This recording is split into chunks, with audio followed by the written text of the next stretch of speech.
ይኸውልህ መጽሐፍ ቅዱስ ሲናገር የሚላል መሰለ ኢየሱስ ጌታ ነው እንኳን ጴንጤው መጽሐፍ ቅዱስ ሲናገር በአብ ዘንድ ጠበቃ አላችሁ ይልና ጠበቃው የጠበቃውን ካራክተር ልንገርህ። ጠበቃው ባለፈው ተናግረን በደንብ ሰምተኛል አንተ እግዚአብሔር ባለ ጠበቃው ውሸት አያውቅም ባይዘው አሁን አብ ፊት ሲቀርብ ኢየሱስ ኃጢአት አልሰሩም አይልም እኮ ካፕኬክ እኛን ሰርተናል።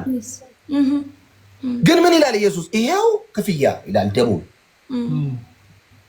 አልሰሩም ብለው አይጨቃጨቅም። ይሄው ክፍያ። ሰይጣን ሊከስ ሲመጣስ ጠበቃ አለን። ጠበቃው ደም ነው። አብስ አክሴፕት አድርጎታል። አሜን።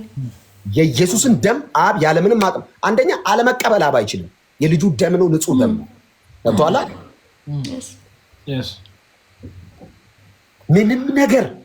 ምንም ነገር እኔ አሁን አንዳንድ ሰዎች ይገርሙኛል። በሆነ ሰው በኩል አብ ጋር ለመታየት የኔ ወንድም ከእግዚአብሔር ቁጣ ውስጥ ናችሁ። የምሬ ነው የምላችሁ። ማምለጥ የሚፈልግ ሰው ኦሮጦ ኢየሱስ ስር ይደበቅ። እኔ አንድ ቪዲዮ ሰርቻለሁ።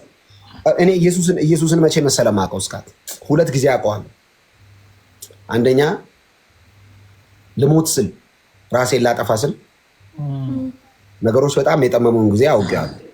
ሁለተኛ በጌታ ሆኜ ወድቄ አስመልጠኝ አድነኝ ብዬ እሱ ጋር ነው ርጬ የመጣሁት። በሁለቱም ኢየሱስ ጋር መጥቼ ነው የተደበቅኩት። ኢየሱስ ብዬ ማለት ነው። ምክንያቱም ለምን መሰለ ሰው ሆኖ ያውቀዋል። ሰው ሆኖ አይቶታል። ድካምን ያውቃል፣ መጠማትን ያውቃል፣ መገፋትን ያውቃል። በነገር ሁሉ ከኃጢአት በቀር እንደኛ ተፈትኗል።